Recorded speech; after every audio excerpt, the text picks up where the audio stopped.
A very warm welcome to you all in my YouTube channel, Deepest Tutorial Classes. This is Divya and you are at the right place if you want to know about the physics of class 9th. If you like this video, then please hit the bell icon and subscribe to my YouTube channel.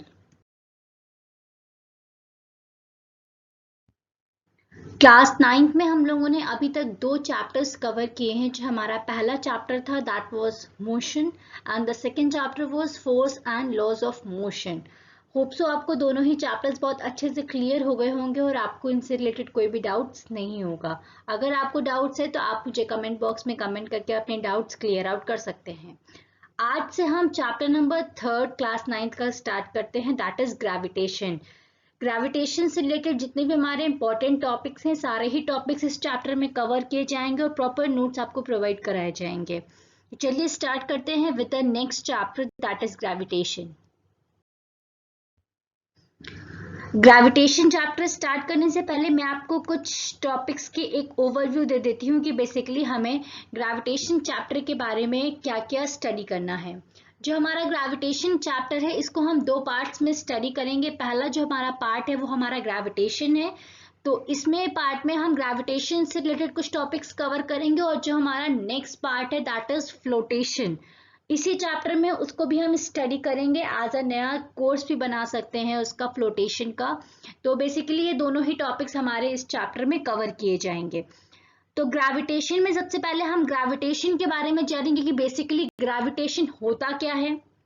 Next topic है जो कि हमारा है centripetal force. दो type के forces होते हैं, एक सेंट्रीपिटल फोर्स होता है, एक सेंट्रीफ्यूगल फोर्स होता है. तो इन दोनों ही फोर्सेस के बारे में हम स्टडी करेंगे. Kepler's law of planetary motion, एक हमारे साइंटिस्ट थे कैपलर्स, उन्होंने मतलब प्लानिटरी मोशन के लॉज बताए थे. तो बेसिकली उनके 3 लॉज हैं, उनके बारे में हम स्टडी करेंगे और इसी से रिलेटेड एक इनवर्स स्क्वायर लॉ भी फॉर्म होता है, उसके बारे में भी हम आगे जानेंगे. इसके बाद इन दोनों को ही स्टडी करने के बाद हम यूनिवर्सल लॉ ऑफ ग्रेविटेशन के बारे में स्टडी करेंगे.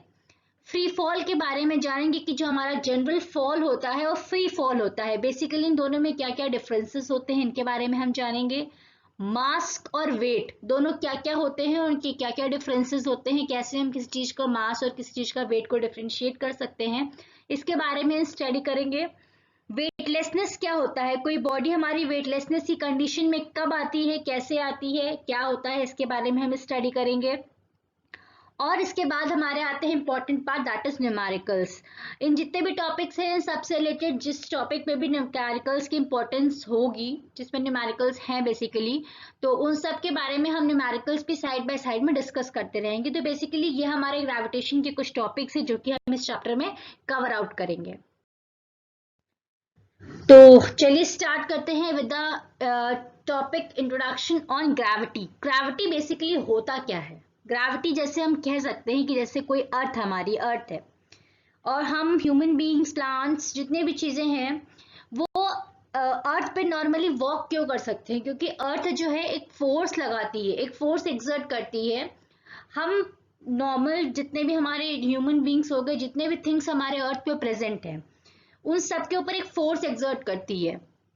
एक फोर्स ऑफ अट्रैक्शन होता है जो कि हमारे अर्थ के द्वारा ऑफर किया जाता है, जिसकी वजह से हम लोग उसके ऊपर मूव करते हैं.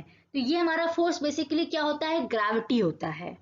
और ग्रेविटी जो होता है वो सिर्फ अर्थ ही सभी चीजों पे एक्सर्ट नहीं करती है. हमारे अर्थ पे जितनी भी चीजें आपस में प्रेजेंट हैं, जैसे हम हो गए, आप हो गए, हम दो, कोई भी दो ऑब्जेक्ट्स हम कंसीडर कर सकते हैं. उन दोनों ऑब्जेक्ट्स के बीच में भी अट्रैक्शन फोर्स एक होता है, फोर्स ऑफ ग्रेविटी होता है.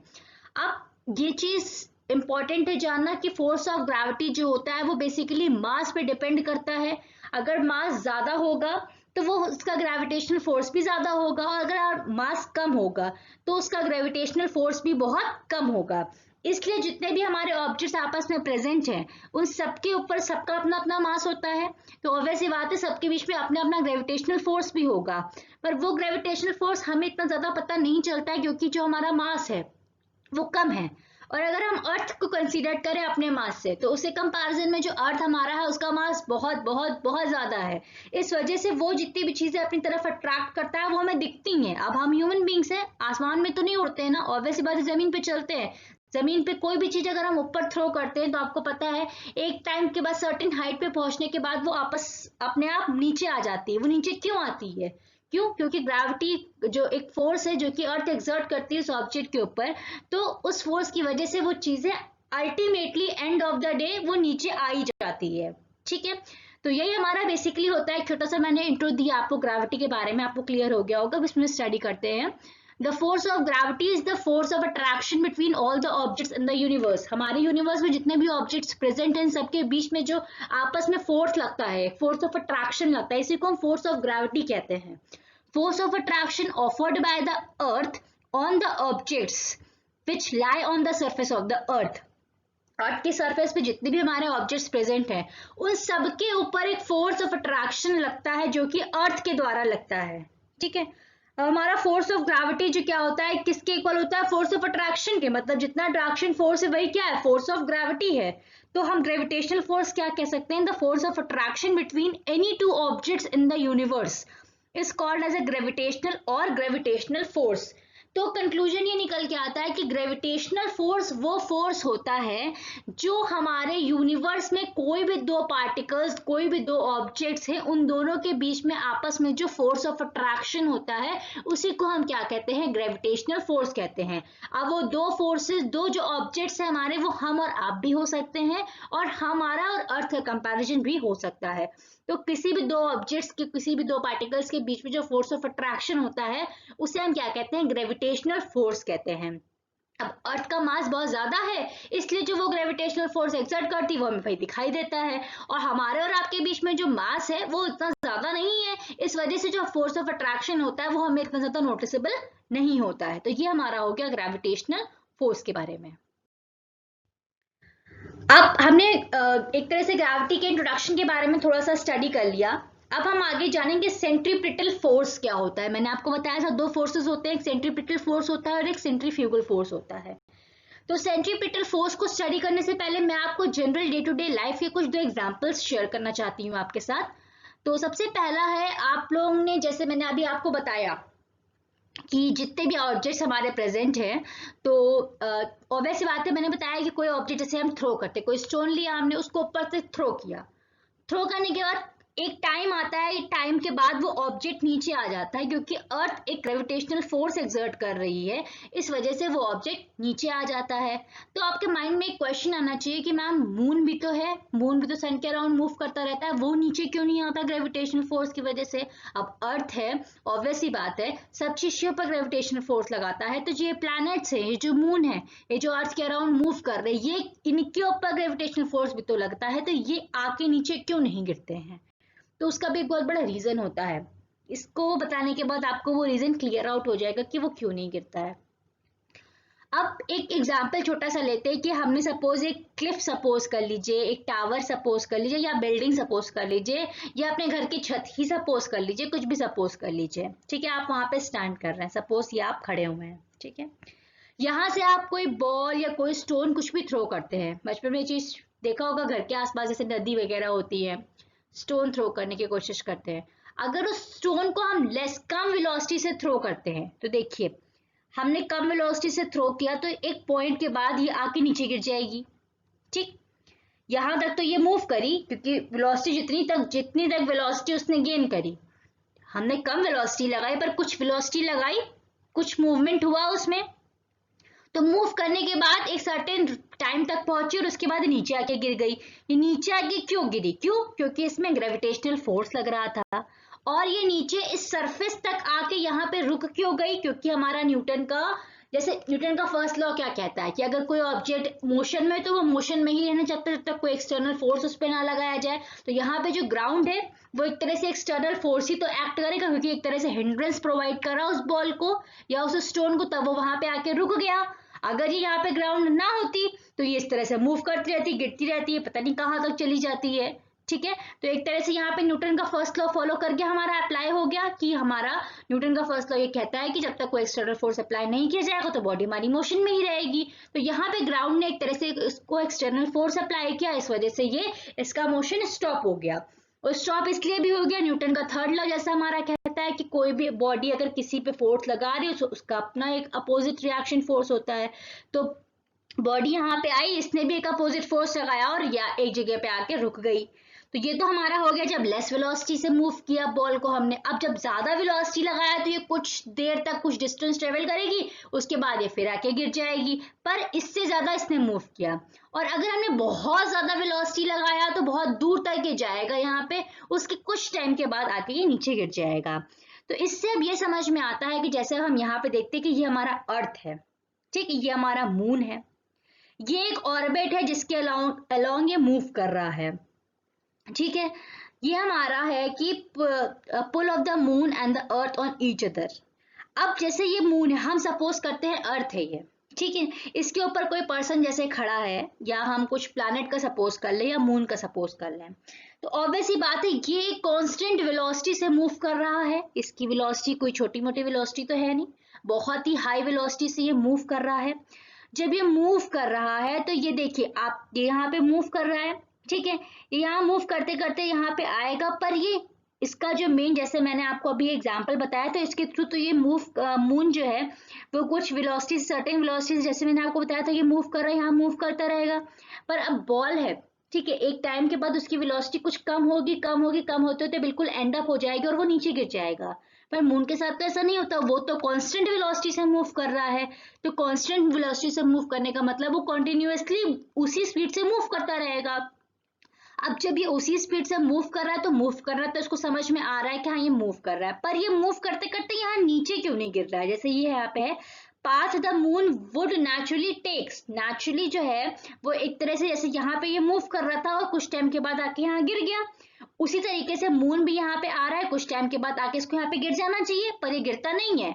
गिरता नहीं क्योंकि यहाँ पे हमारा जो अर्थ है वो एक ग्रेविटेशनल फोर्स एक्सर्ट लगा रहा है।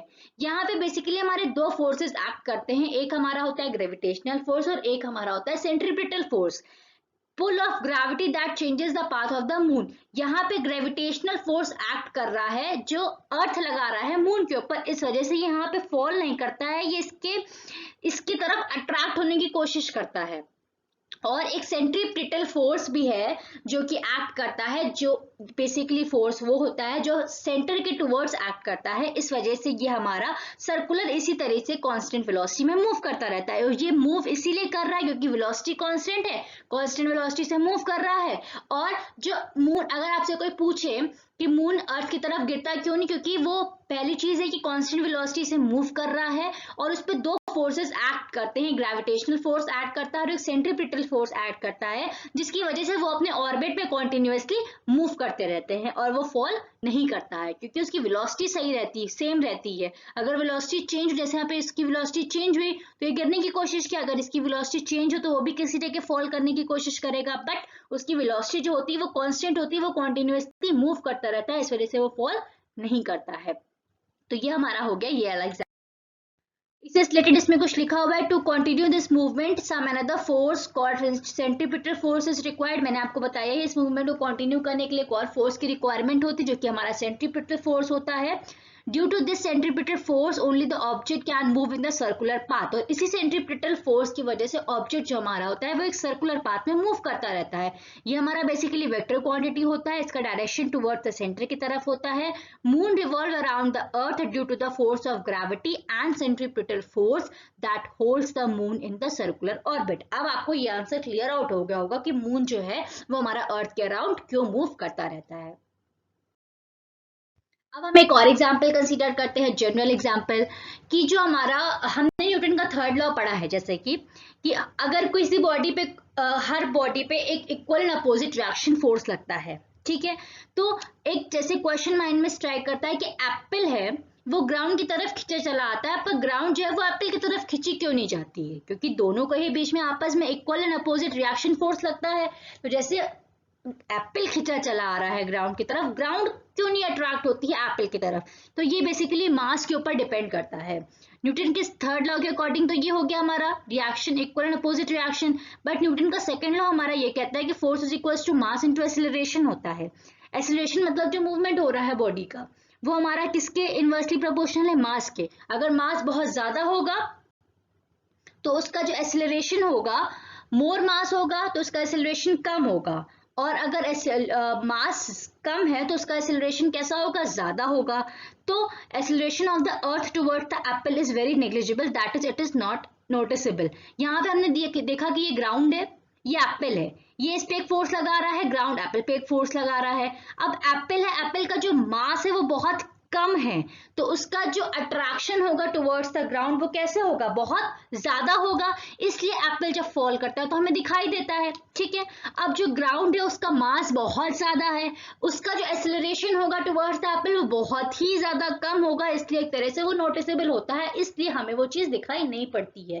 तो ये हमारा रीजन हो गया कि एप्पल जो हमारा है वो ग्राउंड की तरफ आता है, पर ग्राउंड जो है वो एप्पल की तरफ नहीं जाता है। तो ये हमारा एक सेकेंड एग्जाम्पल हो गया, ये जनरल एग्जाम्पल था आपका।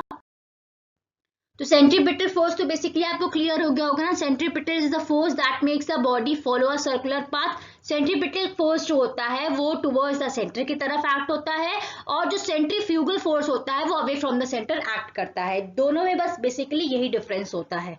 तो ये हमारा हो गया सेंट्रीपिटल फोर्स के बारे में, जो कि एक कर्व्ड फर्स्ट पाथ फॉलो करता है। It is always directed toward the centre of the curvature of the path, centre of the curvature की तरफ, ये सेंटर की तरफ हमेशा लगता है। The centripetal force is that by which the bodies are drawn or impelled or in any way tends towards the point as to a center.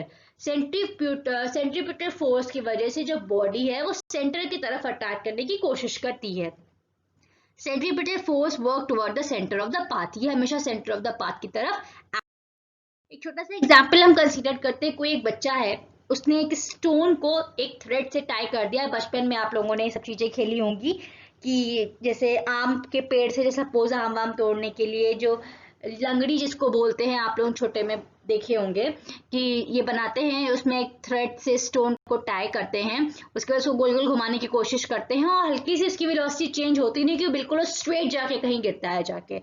तो वो जो गोल गोल घूम रहा है उस टाइम पे उस पर कौन सा फोर्स एक्ट कर रहा है, सेंट्रीपिटल फोर्स एक्ट कर रहा है, जो कि टुवर्ड द सेंटर की तरफ एक्ट कर रहा है, जिसकी वजह से वो हमारा सर्कुलर पाथ में फॉलो करता रहेगा।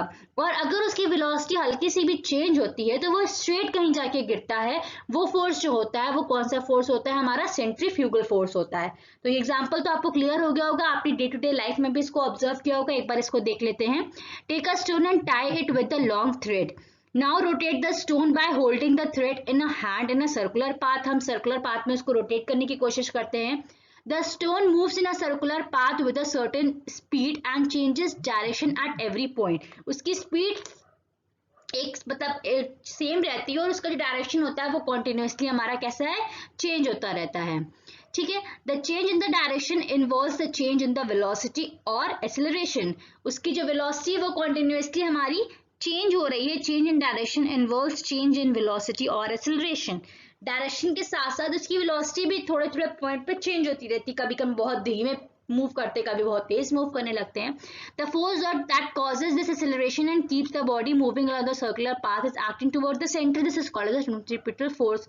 तो जो फोर्स है हमारा, जिसकी वजह से जो एक्सेलरेशन हो रहा है वो हमारा सर्कुलर पाथ में हमेशा मूव करता रहता है, और बेसिकली ये हमारा कौन सा फोर्स होता है, सेंट्रीपिटल फोर्स।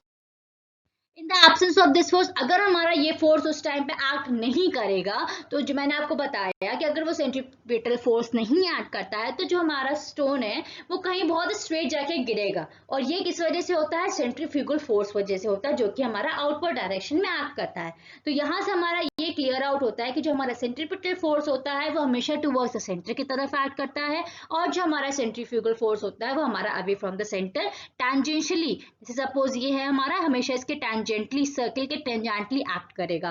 तो ये हमारा हो गया सेंट्रीपिटल और सेंट्रीफ्यूगल फोर्स के बारे में। आज की क्लास में हमारा बस इतना ही था। होप सो आपको थोड़ा बहुत ग्रेविटी के बारे में समझ में आएगा कि बेसिकली ग्रेविटी क्या होता है। कुछ general day to day life के बारे में वो ज़्यादा मतलब एक तरह से कहा जाए तो वो सिलेबस में कहीं से नहीं है, बट मैंने आपको as a general point of view से आपको वो एग्जांपल्स बताए हैं जो कि मतलब आपके डे टू डे लाइफ में नॉर्मल कोई क्वेश्चंस आउट आपसे करे तो आपको वो चीज़ें पता होनी चाहिए। तो उस पॉइंट ऑफ व्यू से बहुत ज़्यादा इंपॉर्टेंट है। तो वो कुछ मतलब हमने एग्जाम्पल्स डिस्कस किए और सेंट्रीपिटल और सेंट्रीफ्यूगल फोर्स के बारे में जाना। तो होप सो आपको आज की क्लास में जो भी डिस्कस किया गया है वो बहुत अच्छे से क्लियर हो गया होगा। इससे रिलेटेड अगर आपको कुछ भी डाउट्स होते हैं तो आप मुझे कमेंट बॉक्स पे कमेंट करके अपने डाउट्स क्लियर आउट कर सकते हैं। And thank you for watching this video and keep supporting.